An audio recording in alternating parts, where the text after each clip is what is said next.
प्रिय छात्रों नमस्कार। आप सभी को अपना YouTube channel RK Study Point में स्वागत है। हम लोग पढ़ रहे हैं एनसीईआरटी गणित कक्षा 10वीं का प्रश्नावली 4.3, जिसमें आज हम लोग सॉल्व करेंगे चौथे तथा पांचवें प्रश्नों को। इसके पहले हम लोगों ने प्रश्न संख्या 1, 2 तथा 3 को सॉल्व कर लिया है। इसको देखने के लिए वीडियो को लाइक कीजिए, चैनल को सब्सक्राइब कीजिए। वहाँ से प्लेलिस्ट मिलेगा जिसमें आप एनसीईआरटी के मैथ्स के सभी क्लास के सॉल्यूशंस मिल जाएंगे। वहाँ से जाके आप देख सकते हैं। चलिए हम लोग प्रश्न नंबर 4 पर ध्यान देते हैं। हमारा प्रश्न नंबर 4 है कि 3 वर्ष पूर्व रहमान की आयु का व्युत्क्रम अब से 5 वर्ष पश्चात आयु के व्युत्क्रम का योग 1/3 है। उसकी वर्तमान आयु ज्ञात कीजिए। अर्थात इसमें दो चीज़ों की बात किया है। पहले बात किया है कि 3 वर्ष पूर्व रहमान की आयु का व्युत्क्रम, तथा एक और कहा है कि अब से 5 वर्ष पश्चात आयु के व्युत्क्रम का योग 1/3 है। तो यहाँ पे निकालना है हमको उसकी वर्तमान आयु। तो हम यहाँ पे सर्वप्रथम मान लेंगे कि उसकी वर्तमान आयु x है, और फिर उसके बाद हम लोग यहाँ से जो है कि 3 वर्ष पहले की आयु निकाल लेंगे, फिर जो है कि 5 वर्ष पश्चात की आयु निकाल लेंगे। तो चलिए इसको हम लिखते हैं। माना रहमान की वर्तमान आयु बराबर x, और यहाँ से हम लोग 3 वर्ष पूर्व की जो है कि रहमान की आयु निकालेंगे। तो यहाँ से लिख देंगे कि 3 वर्ष पूर्व रहमान की आयु x - 3 वर्ष हो जाएगी, और यहाँ से 5 वर्ष बाद रहमान की आयु जब निकालेंगे तो 5 ऐड कर देंगे तो 5 वर्ष बाद का आयु निकल जाएगा। अब हम बात करते हैं प्रश्न अनुसार क्या कह रहा है। तो प्रश्न के अनुसार कह रहा है कि 3 वर्ष पूर्व रहमान की आयु का व्युत्क्रम। तो 3 वर्ष पहले की आयु हमारा x - 3 है। इसका जब व्युत्क्रम निकालेंगे तो 1/x - 3 हो जाएगा। व्युत्क्रम का मतलब आपको हम बता दें, कोई भी संख्या है उसको 1 में कर दिया जाए तो व्युत्क्रम हो जाता है। जैसे 5 यहाँ पर है, इसका व्युत्क्रम हो जाएगा हमारा 1/5। और यहाँ पर कोई भी संख्या जैसे 10 ले लीजिए तो इसका व्युत्क्रम 1/10 हो जाएगा। इसी प्रकार यहाँ से 1/x - 3 का व्युत्क्रम 1/x - 3 हो गया है।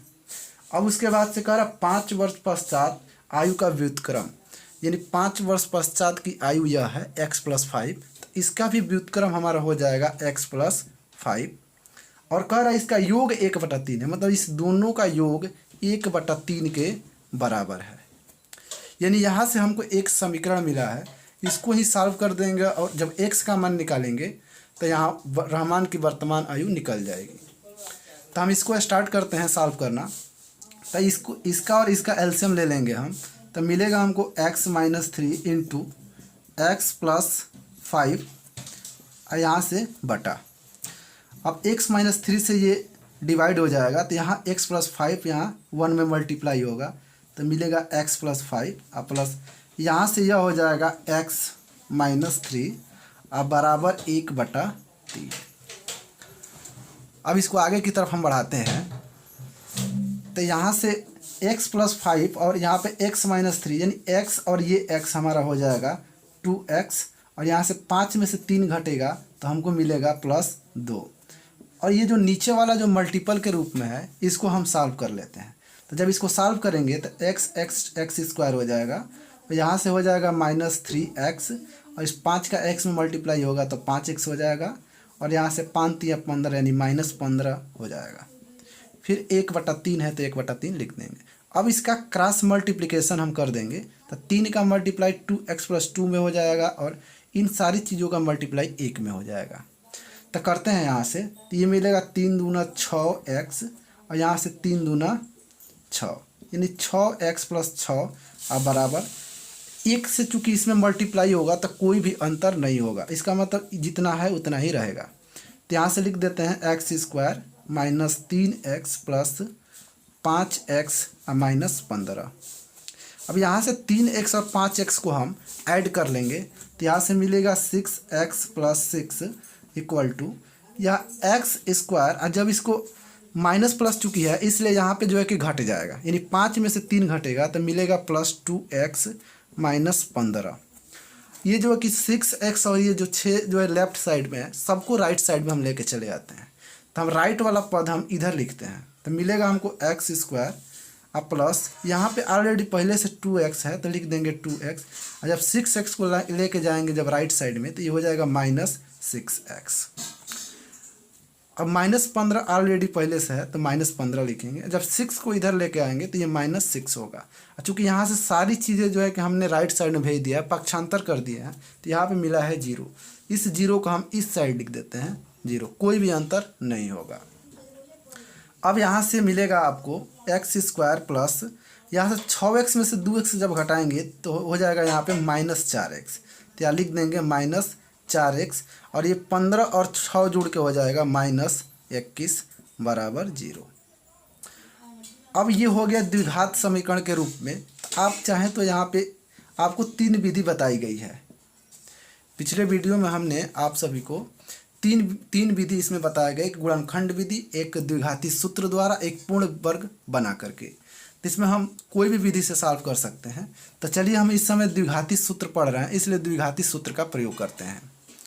तो द्विघाती सूत्र के लिए हमको a b c का मान चाहिए। तो यहाँ से x² का गुणांक हमारा a हो जाता है, और x का गुणांक यहाँ से b का मान होगा, और c बराबर हो जाएगा -21। यानी a b c तीनों हम यहाँ पे लिख चुके हैं। अब द्विघाती सूत्र के द्वारा लिख देंगे यहाँ पे द्विघाती सूत्र के द्वारा।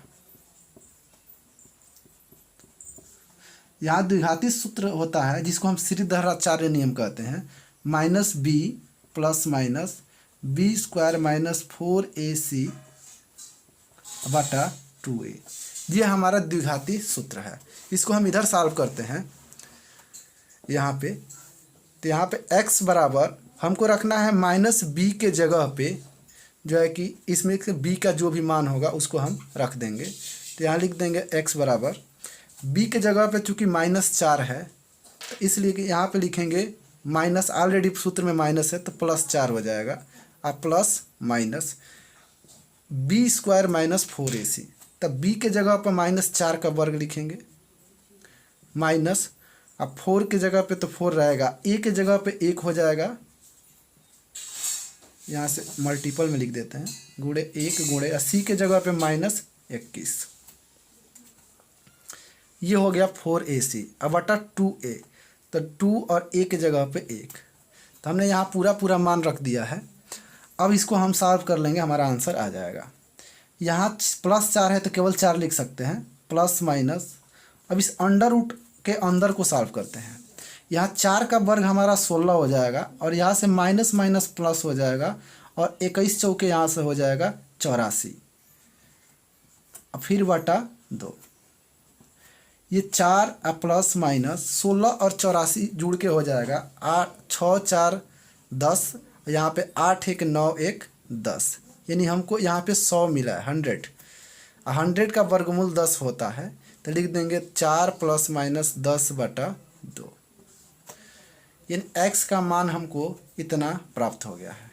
अब यहाँ से इसके 2 मान मिलेंगे, क्योंकि 2 चिन्ह यहाँ पे, एक प्लस भी है एक माइनस भी है, तो 2 बार, एक बार पॉजिटिव चिन्ह लेंगे, एक बार निगेटिव चिन्ह लेंगे, और 2 मान प्राप्त करेंगे। तो यहाँ पे लिख देते हैं कि पॉजिटिव चिन्ह लेने पर, जब पॉजिटिव चिन्ह हम लेंगे तो यहाँ से x बराबर ये पॉजिटिव जब लेंगे यहाँ पे तो 4 + 10 हो जाएगा, अब बटा 2, यानी ये हो जाएगा 10 4 14, 14 में 2 से जब भाग हो जाएगा तो मिलेगा हमको 7 आंसर। अब एक बार निगेटिव चिन्ह लेके देखते हैं, तो लिखेंगे निगेटिव चिन्ह लेने पर। तो जब निगेटिव चिन्ह लेंगे हम तो यहाँ से हो जाएगा हमारा x बराबर 4 - 10 बटा 2, और 10 में से 4 जब घटाएंगे तो ये माइनस में वैल्यू आएगा, -6 हो जाएगा, और 6 में जब भाग देंगे तो ये आ जाएगा -3।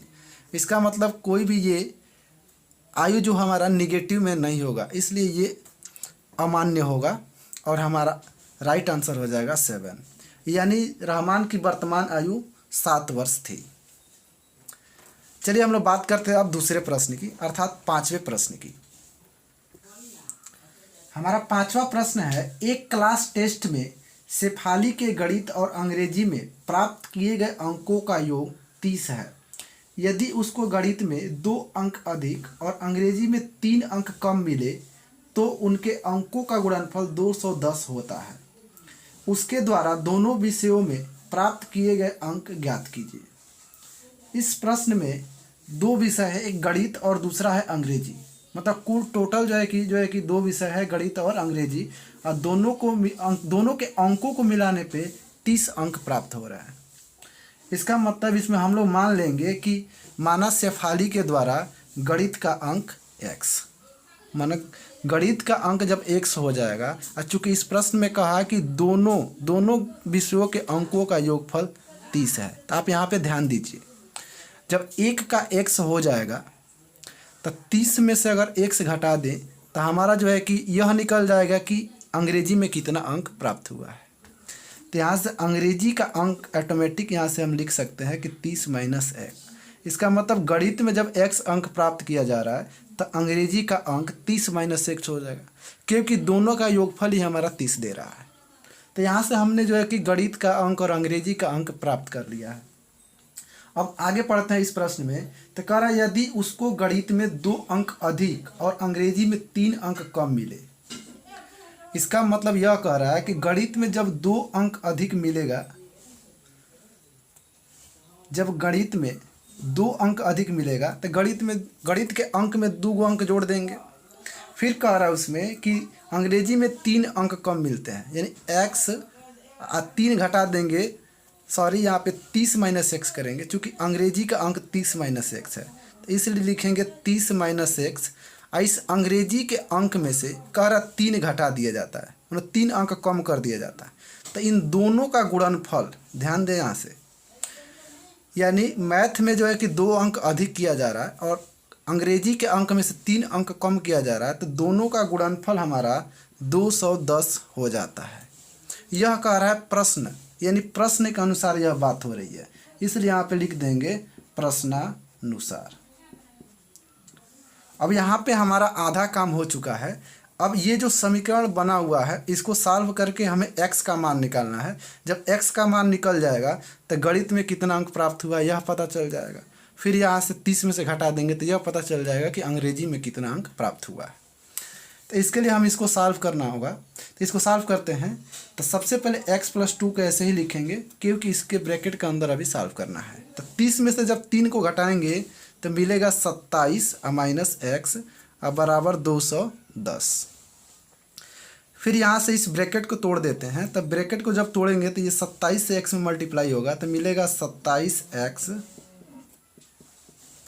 और यहाँ से 27 से जब 2 में गुणा होगा तो ये हो जाएगा 27 दूना 54, और फिर माइनस x से गुणा हम कर देते हैं इन दोनों में, तो ये होगा -x² और 2 से मल्टीप्लाई होगा तो -2x बराबर 210। अब यहाँ से हम ये जो 54 यहाँ पे दिख रहा है इसको 210 के पास या 210 को 54 के पास ला देते हैं। तो यहाँ से पहले हम ये जो x² -x² जो है उसको पहले लिखते हैं, तो ये हो जाएगा -x²। फिर ये जो -2x और ये 27x है इसको घटा देंगे, तो 27 में से 2 घटेगा तो ये हो जाएगा +25x, और ये जो 210 आएगा तो ये 54 में से 210 घट जाएगा। लेकिन सबको पता है कि 210 54 से अधिक है, तो 210 में से 54 घटाएंगे तो यहाँ से मिलेगा -x² + 25x माइनस, यहाँ से 210 में से जब आप 54 घटाएंगे तो यहाँ से मिलेगा 10 में से 4 गया 6, और यहाँ से हो गया 10, और 10 में से 5 गया 5, और यहाँ से हो जाएगा 1, यानी 156 आपको मिलेगा बराबर 0। अब यहाँ से आप माइनस से चाहे तो गुणा कर सकते हैं, तो माइनस से हम दोनों पक्ष में जब गुणा करेंगे तो ये हो जाएगा x² और -25x। तो जब माइनस से गुणा होता है तो चिन्ह बदल जाते हैं, तो ये जो माइनस था वो प्लस हो गया, ये जो प्लस है वो माइनस हो गया, यह माइनस है तो ये भी प्लस हो जाएगा, 156 बराबर 0। ये हमारा द्विघात समीकरण बन गया है। इसी समीकरण को हम सॉल्व कर लेंगे और हमारा आंसर मिल जाएगा। तो चलिए हम किसी भी विधि का प्रयोग कर सकते हैं। तो चूँकि इस समय हम श्रीधराचार्य नियम पढ़ रहे हैं इसलिए इसी विधि का प्रयोग करते हैं। तो इसी को कहा जाता है द्विघाती सूत्र द्वारा। तो यहाँ द्विघाती सूत्र तभी लगेगा जब a b c का मान पता होगा। तो यहाँ से a का मान 1 मिलेगा, और यहाँ से x का गुणांक जो -25 है ये b का मान हो जाएगा, और यहाँ से c का मान 156 मिलेगा। अब यहाँ लगा देंगे द्विघाती सूत्र द्वारा।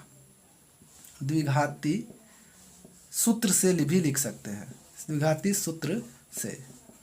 द्विघाती सूत्र हमारा होता है x equal to minus b plus minus b square minus 4ac बटा 2a, ये हमारा द्विघाती सूत्र होता है। तो चलिए फटाक से इसमें जो भी मान है उसको रखते हैं। यहाँ b का मान जब रखेंगे तो ऑलरेडी ये सूत्र में जो है कि माइनस है, तो माइनस माइनस प्लस होके केवल 25 हो जाएगा, प्लस माइनस बी स्क्वायर के जगह पे माइनस 25 का वर्ग करेंगे, फिर यहाँ पे माइनस 4 है तो 4 और a के जगह पे रखेंगे 1 और c के जगह पे रखेंगे 156, फिर बटा 2 गुणे 1। अब इसको हम इधर सॉल्व करते हैं, यहाँ से एक लकीर खींच देते हैं। तो यहाँ से x बराबर आपको मिलेगा 25 प्लस माइनस इस अंडर रूट के अंदर को सॉल्व करते हैं, तो 25 का वर्ग 625 हो जाएगा, और यहाँ से 4 का 1 में गुणा करेंगे तो 4 और 156 में जब 4 का गुणा करेंगे तो ये मिलेगा 624। आप चाहे तो रफ पे गुणा कर सकते हैं। अब बटा 2 का 1 में करेंगे तो 2।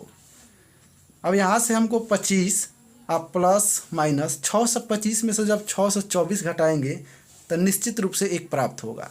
1 का वर्गमूल 1 ही होता है, इसलिए लिखेंगे 1 बटा 2। अब यहाँ से 2 चिन्ह है चूँकि प्लस और माइनस, तो बिना जो है कि मतलब अलग अलग इसको सॉल्व करेंगे, इसको इस समय नहीं जोड़ सकते हैं। तो एक बार लिख देंगे हैं पॉजिटिव चिन्ह लेने पर, जब पॉजिटिव चिन्ह लेने का मतलब एक बार प्लस कर लेंगे तो ये 25 अब प्लस 1 बटा 2 हो जाएगा। तब 25 1 26 और 26 में से जब 2 से भाग होगा तो ये मिलेगा 13, यानी एक मान हमारा 13 आ गया है। फिर हम यहाँ से एक बार निगेटिव चिन्ह लेते हैं। जब निगेटिव चिन्ह लेंगे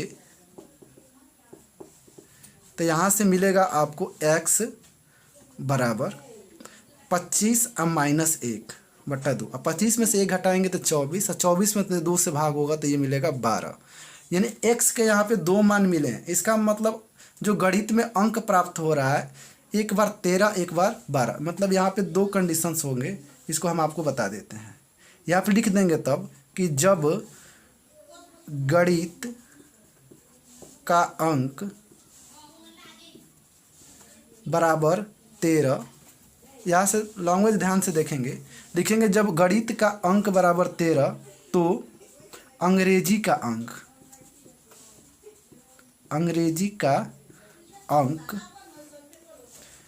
30 में से जो है कि हम 13 घटा देंगे। यहाँ पे जो है कि आपको दिखा देते हैं एक बार, यहाँ से अंग्रेजी यही माने थे, ये गणित का अंक था, ये 30 माइनस 1 इंग्लिश का अंक था, मतलब अंग्रेजी का अंक था। तो यहाँ से अंग्रेजी का अंक 30 में से 13 घटाएंगे तो मिलेगा, यहाँ से हो जाएगा 17, यानी एक आंसर होगा 13 और एक दूसरा होगा हमारा 17। लेकिन एक यह 12 जो है इसको भी निकालते हैं, तो लिखेंगे जब गणित का अंक बराबर 12 तो अंग्रेजी का